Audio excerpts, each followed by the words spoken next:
Sa video na ito ay haharapin natin ang isang napakainit na usapin tungkol kay XRP.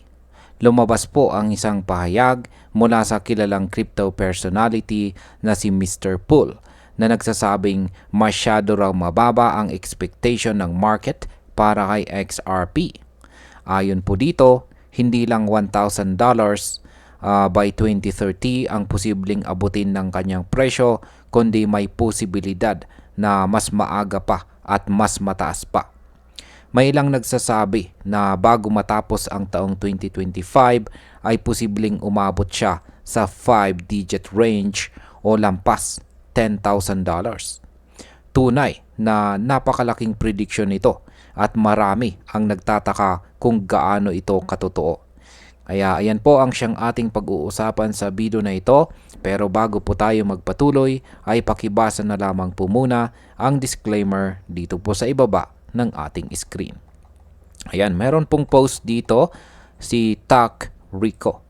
Ayan, sabi niya, the final piece of FUD XRP $1,000 by 2030. Bro, all at once, XRP 5 digits 2025. Ayan. Ano nga ba ang ibig sabihin yan? Ang $1,000 na presyo ay matagal nang napag-uusapan bilang isang long-term target para kay XRP.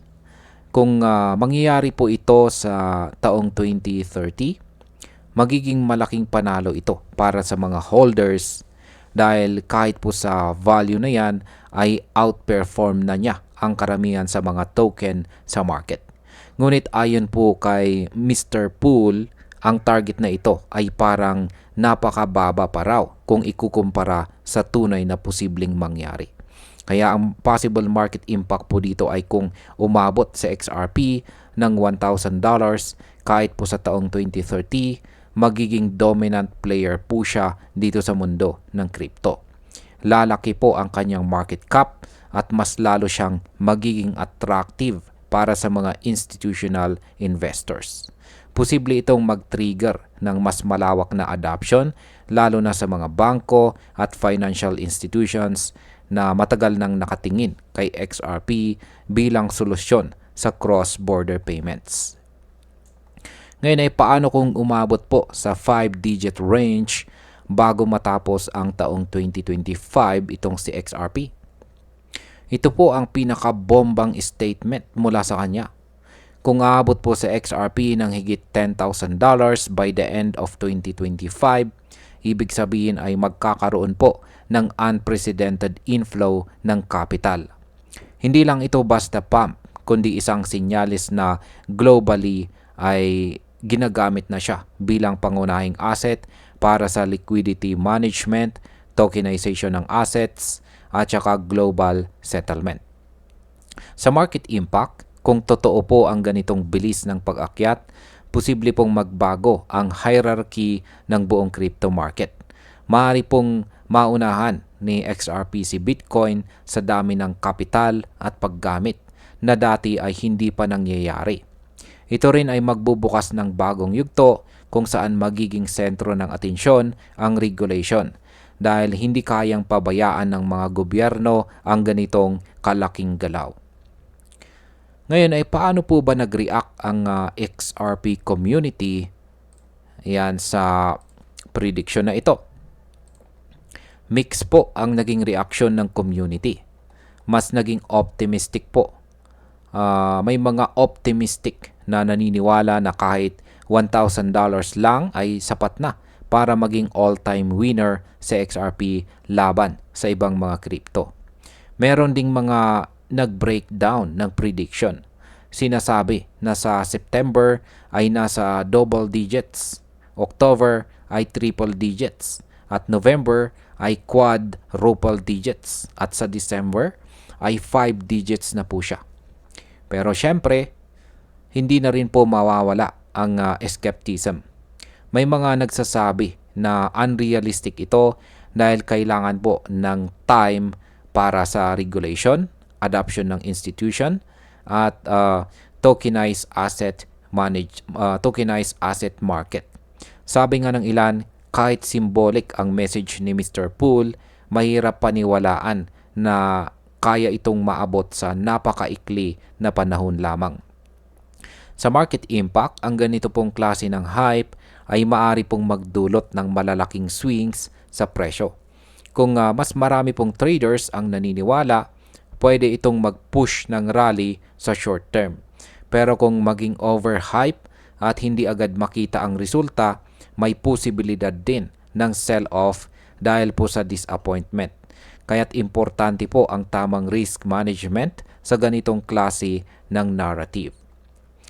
Ngayon ay ano po ba ang mga kailangan para mangyari ito? Para makamit po ang 5-digit value, kailangan po ni XRP na maging parte ng global financial infrastructure.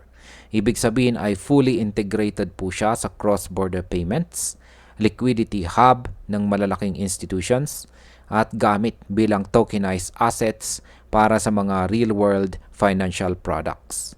Sa market impact, kung maabot po ito, hindi lang presyo ni XRP ang tataas. Lahat po ng crypto na may gamit sa tokenization at payments ay posibleng sumabay din.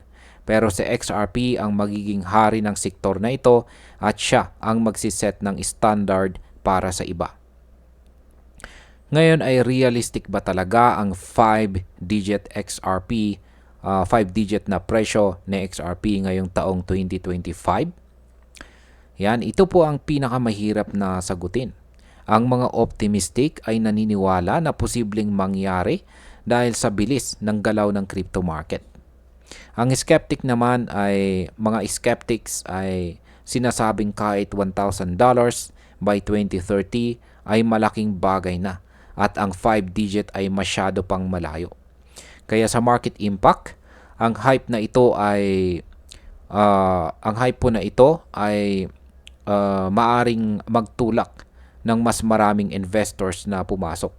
Pwede po itong magbigay ng bullish momentum kay XRP. Ngunit kung ito po ay manatiling speculation lamang, baka magresulta rin sa FOMO or possible crash kapag hindi po natupad ang inaasahan. At bilang panghuli, ang tanong kung aabot ba si XRP sa $1,000 by 2030 or 5-digit ngayong taong 2025 ay hindi lamang po nakasalalay sa hype kundi sa tunay na adoption. Kung magtagumpay po si XRP na makuha ang tiwala ng global financial system, walang imposible sa ganitong presyo. Pero kung babagal po ang regulation at hindi pa handa ang institution, mas matagal bago po niya maabot ang mga price levels na ito.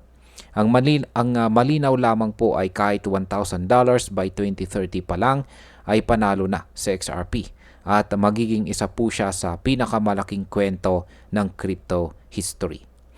At ayan, hanggang dito na lamang po tayo sa video na ito mga ka-crypto. Marami pong salamat sa panonood. Ingat po tayo lagi at God bless po sa ating lahat.